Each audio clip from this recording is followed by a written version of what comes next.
सभी बच्चों को नमस्कार। मैं धीरज सिंह आप लोगों का आस्था एजुकेशन के यूट्यूब चैनल पर स्वागत करता हूं।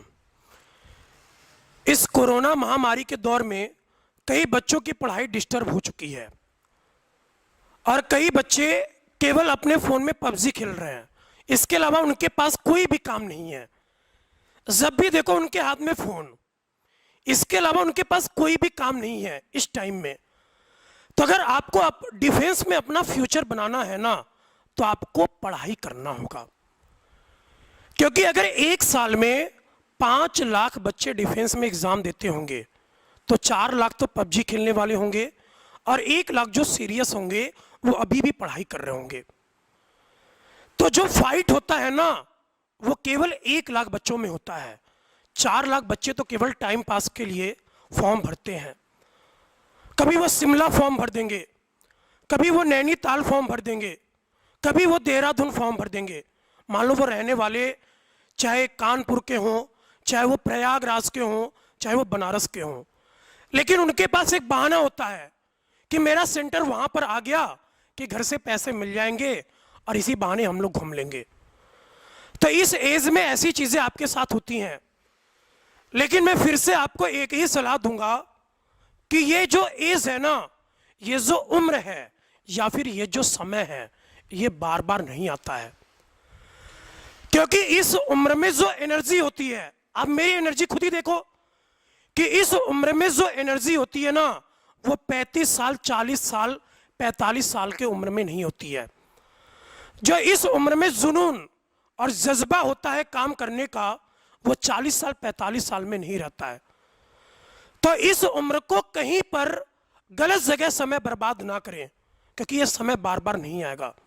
मैं आपको ये भी नहीं बोल रहा हूं कि गेम मत खेलो या फिर एंजॉय मत करो, बिल्कुल करो, लेकिन पढ़ाई भी साथ साथ में करो कि पढ़ाई आपकी बिल्कुल भी डिस्टर्ब ना हो। तो आज मैं आपको इस वीडियो में ये बताऊंगा कि चाहे आप एनडीए का एग्जाम देने जाएं, चाहे आप नेवी का एग्जाम देने जाएं, चाहे आप एयरफोर्स का एग्जाम देने जाएं या फिर कोई भी डिफेंस का एग्जाम देने जाएं, तो आपको किन किन बातों का ध्यान रखना है कि एग्जाम में आपको दिक्कत ना हो या फिर आपका पहली बार में एग्जाम निकल जाए। बहुत छोटी छोटी सी बातें हैं, क्योंकि बड़ी बड़ी बातें तो आपको पहले से पता है कि कुल मिला के पढ़ाई करना है, लेकिन पढ़ाई के साथ साथ आपको यह भी पता होना चाहिए जो पॉइंट मैं यहां पर बताने वाला हूं। पहला पॉइंट देखिए क्या है कि जब भी आप कोई भी एग्जाम देने जाए ना, कोई भी एग्जाम आप देने जाएं, तो इस एग्जाम के बारे में आपको जानकारी होना चाहिए। उस एग्जाम के बारे में आपको जानकारी होना चाहिए। जानकारी क्या कि इस एग्जाम में सिलेबस क्या आएगा, इस एग्जाम में कौन से चैप्टर से कितने क्वेश्चंस आएंगे और किस प्रकार के क्वेश्चंस आएंगे। कहीं आप पढ़ाई कर रहे हैं और फालतू के क्वेश्चन तो प्रैक्टिस नहीं कर रहे हैं। तो ये चीजें आपको पता चलेंगी प्रीवियस ईयर से, कि जब आप प्रीवियस ईयर के क्वेश्चन देखेंगे ना, तो आप चैप्टर वाइज क्वेश्चन ढूंढेंगे, तो वहां पर आपको वैरायटी पता चलेगा कि किस वैरायटी के क्वेश्चन आ रहे हैं। आप एनडी का पेपर उठाकर देखिए, आपको खुद ही पता चल जाएगा कि किस दौर में किस टाइप के क्वेश्चन आ रहे हैं। जब भी आप एयरफोर्स और नेवी का एग्जाम देने जाइए, तो कम से कम एनडीए का पेपर सॉल्व करके जाइए कि 2010 से 2018, 2019 तक, क्योंकि उसी वैरायटी के क्वेश्चन आएंगे एग्जाम में, चाहे आपका एयरफोर्स का एग्जाम हो, चाहे आपका नेवी का हो। बस उसमें थोड़ा सा कैलकुलेशन उठा के देता है और यहां पे थोड़ा सा कैलकुलेशन इजी लेवल का रहेगा। तो जब भी आप यदि डिफेंस का एग्जाम देने जाएं, नेवी और एयरफोर्स का, तो एक बार एनडीए का पेपर जरूर देखकर जाएं। कम से कम आपको जानकारी रहेगी कि किस टाइप के क्वेश्चन एग्जाम में आ रहे हैं और किस टाइप के क्वेश्चन आ सकते हैं। तो पहली बात तो ये कि जब तक आपको नॉलेज नहीं होगा ना, आप आधा अधूरा नॉलेज लेकर जाएंगे एग्जाम में, कभी भी आप एग्जाम नहीं निकाल सकते। तो नॉलेज होना जरूरी है। नॉलेज के साथ साथ कई बच्चों के पास बहुत नॉलेज हो जाता है, वो पीएचडी वाले भी क्वेश्चन करने लगते हैं। इतना भी नॉलेज नहीं लेना है, केवल आपको एक छोटा सा एग्जाम क्रैक करना है, उस एग्जाम के बारे में जानकारी होनी चाहिए, कंप्लीट जानकारी होनी चाहिए कि इस एग्जाम में क्या आता है और क्या आ सकता है। इन दो चीजों पर काम करना है, क्या आता है और क्या आ सकता है, केवल इन दो चीजों पे आपको काम करना है। दूसरा पॉइंट, नॉलेज के साथ साथ आपके पास स्पीड होना चाहिए, क्योंकि मैं खुद ही देख रहा हूं पिछले 2-3 साल से जो एग्जाम का दौर है ना, उसमें स्पीड बहुत मायने रखता है। आप एनडीए का एग्जाम्पल लीजिए, 2.5 घंटे में 120 क्वेश्चन करने हैं। एयरफोर्स का एग्जाम्पल लीजिए, 20 मिनट में आपको 25 क्वेश्चन करने हैं। तो आपके अंदर जब स्पीड नहीं रहेगी ना, तो आप 20 मिनट में कैसे 25 क्वेश्चन कर पाएंगे। फिर आप पता चला कि 20 मिनट में केवल 11-12 क्वेश्चन कर पा रहे हैं, और 11-12 क्वेश्चन करने से पता चला कि 2-3 क्वेश्चन गलत हुए, आप कट ऑफ से भी नीचे चले गए। तो आपके अंदर स्पीड भी होनी चाहिए, और स्पीड के लिए इस चैनल पर आपको छोटे छोटे तरीके बताए जाते हैं कि कभी भी एग्जाम में यदि इस वैरायटी के क्वेश्चन आए तो आपको किस प्रोसेस से जाना है, किस अंदाज में जाना है, तो वहीं से आपका स्पीड बनेगा। तो इस चैनल पे जितने भी वीडियो आते हैं ना, आप उनको जरूर देखें, आपको एग्जाम में जरूर फायदा होगा। क्योंकि हम टीचर्स को ये पता रहता है कि कौन सा एग्जाम क्वेश्चन में आ सकता है, या कौन सा क्वेश्चन एग्जाम में आ रहा है। तो वही क्वेश्चन हम लोग कराते हैं कि जो आपको एग्जाम में डिक्टो मिले, सेम टू सेम क्वेश्चन मिले, आपको ऐसा ना लगे कि यार ये कोई नया क्वेश्चन है, बिल्कुल भी ऐसा नहीं लगेगा। इसलिए इस चैनल पे जितने भी वीडियोस आपको दिखें, आप उन वीडियोस को देखें और उनको समझें कि यहाँ पे क्या क्या कराया जाता है। तो वो छोटे छोटे तरीके से स्पीड बनेगी, और छोटे छोटे तरीके के साथ एक बहुत महत्वपूर्ण बिंदु है कि आपका कैलकुलेशन फास्ट होना चाहिए। कैलकुलेशन फास्ट का मतलब ये है, आपका कैलकुलेशन फास्ट होना चाहिए। ये नहीं कि आपको एग्जाम में 23 गुने 12 मिला तो आप ऐसे मत करिए कि अच्छा 23 में 12 का गुना करना है तो 2 तिहाई 6, 2 दूना 4, 1 तिहाई 3, 1 दूना 2, 6, 7 और 2। ऐसे कभी भी एग्जाम नहीं निकलेगा। आपको 19 तक पहाड़ा याद होना चाहिए। कई बच्चों को 19 तक भी पहाड़ा याद नहीं रहता है, और आपका ख्वाहिश है, आपका ड्रीम है कि हमें डिफेंस में जाना है, तो उसके लिए तो मेहनत भी करना होगा, उसके लिए आपको चीज़ें तैयार भी करनी होंगी। केवल सोचने से और करने से चीज़ें नहीं बन जाती हैं, आपको इन चीज़ों पर मेहनत भी करना है कि जो चीज़ें आपका वीक है ना, उस पर मेहनत करिए। आजकल के बच्चों के अंदर यही कमी है कि जो चीज़ें उन्हें अच्छी लगती हैं, जो चीज़ें उन्हें आती हैं, उन पर ज़्यादा प्रैक्टिस करते हैं, क्योंकि उनको उसमें मज़ा आता है, उन चीज़ों को प्रैक्टिस करने में उन्हें अच्छा लगता है। लेकिन आप पहले पहचानिए कि आपका कौन सा पोर्शन वीक है, किसमें आप बेहतर नहीं कर पा रहे हैं, उस पर ज़्यादा प्रैक्टिस करिए। तो पहले तो 19 तक पहाड़ा याद रखिए कैलकुलेशन के लिए। जैसे मान लो अगर आपको कैलकुलेशन फास्ट करना है, तो आप यदि खाली समय में है ना, तो एक पॉकेट डायरी और एक छोटा सा पेन रखिए हमेशा, और इस समय तो घर पर ही हैं, तो जब भी खाली समय मिले ना, तो खाली समय में पबजी मत खेलिए।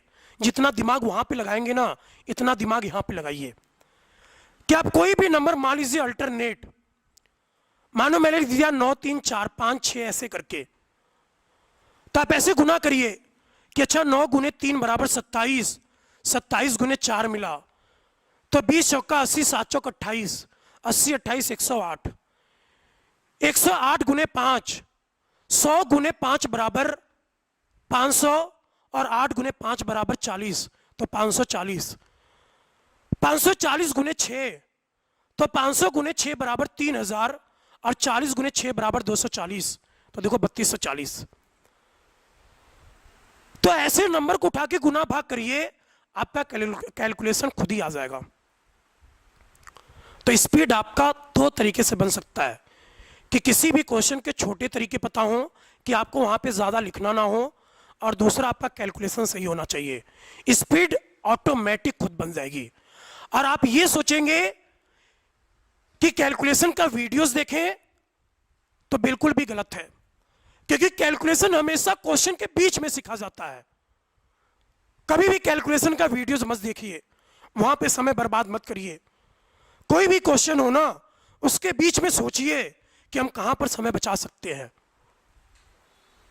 तो इन बातों को आपको ध्यान रखना है। तीसरा मेन पॉइंट है, कई बच्चे क्या करते हैं ना, क्वेश्चन इतने स्पीड में करते हैं कि उनका ऑप्शन गलत आ जाता है। तो तीसरा पॉइंट आपका एक्यूरेसी है। इतना भी स्पीड मत बना लीजिए कि आपको मिले 3-4, तो आप 3-4 + 1 लिख देना। 3-4 -1 होता है।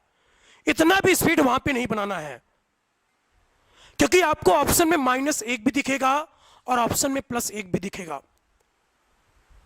तो आपको थोड़ा सा वहां पे समय भी देना है, क्योंकि एग्जाम में तो ऐसा हाल होता है ना कि अगर आपको 12 × 13 मिले और आपको 4 ऑप्शन दे, 136, 146, 156 और 166, जबकि रिजल्ट पता है कि 156 होगा, लेकिन किसी का हिम्मत नहीं है कि वो डायरेक्ट 156 लगा दे, क्योंकि वहां पे इतना प्रेशर होता है, वहां पे इतना हेजिटेशन होता है, वहां पे कैरियर दांव पर लगा हुआ है, वहां पे फैमिली का भी कैरियर दांव पर लगा हुआ है, हर चीज दांव पर है।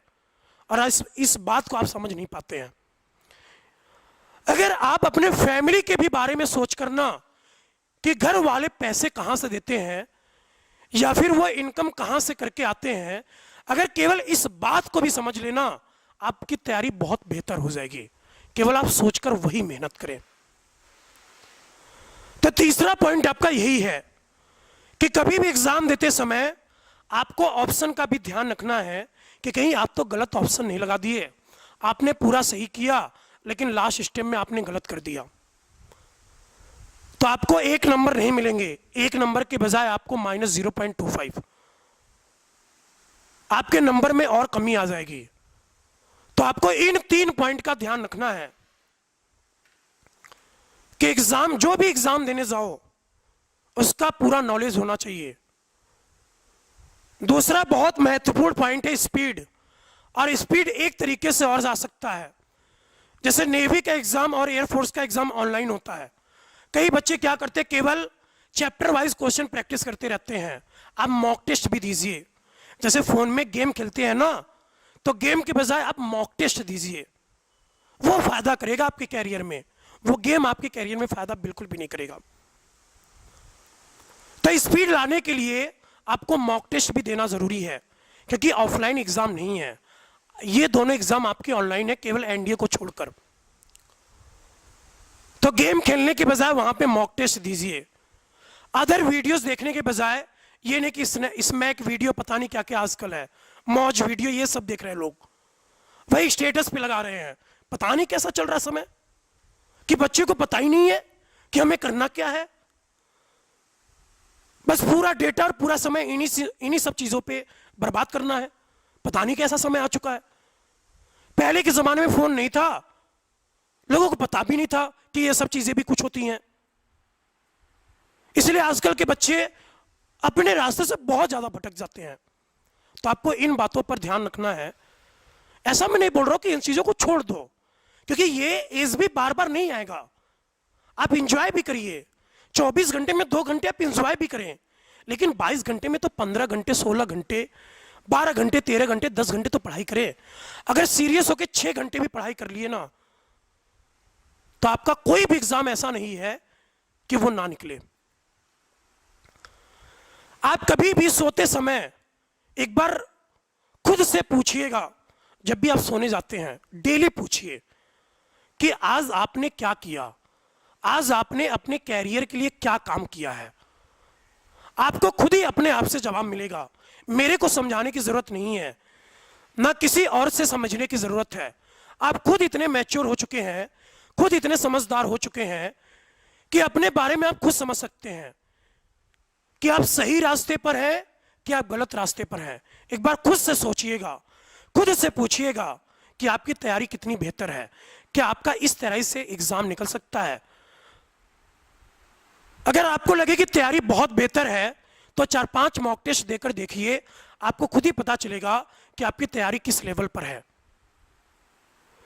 तो इन वीडियोस में आपको ये सब भी चीज़ें सिखाई जाएंगी आने वाले इस समय पर कि आपको अपना एग्ज़ाम कैसे निकालना है। जैसे आने वाली वीडियोस में आपको चैप्टर वाइज या फिर सब्जेक्ट वाइज बताया जाएगा कि कौन सा टॉपिक इंपॉर्टेंट है, किस पे ज़्यादा फोकस रखना है।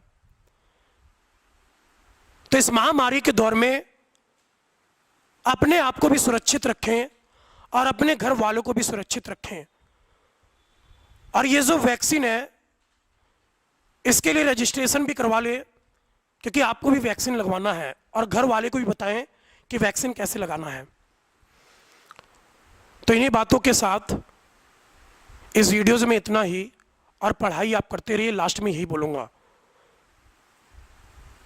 मेरे दिमाग में अभी एक शब्द यही आया कि अगर सफलता की कुंजी है ना तो केवल एक शब्द है, वो है मेहनत। मेहनत ही सफलता की कुंजी है। आप कभी मेरे से मिलेंगे ना तो केवल मैं एक वर्ड पे सबसे ज़्यादा फोकस रखता हूँ, मेहनत। कि आप कितना मेहनत कर सकते हैं, आपके अंदर कितना जज्बा है मेहनत करने का, क्योंकि ये एज बार बार नहीं आएगा। आप ये सोचेंगे कि 40 साल के एज में मेहनत करें तो वहां पे नहीं हो पाएगा। ये जो 20 साल से 35 साल का एज है, यही 15 साल में मेहनत करने का समय होता है। तो आप जितना मेहनत कर सकते हैं ना उतना मेहनत करिए। केवल एक ही वर्ड है, मेहनत, और कोई भी वर्ड दूसरा नहीं है। तो इस वीडियोस में इतना ही। आपका अपना धीरज। जय हिंद, जय भारत।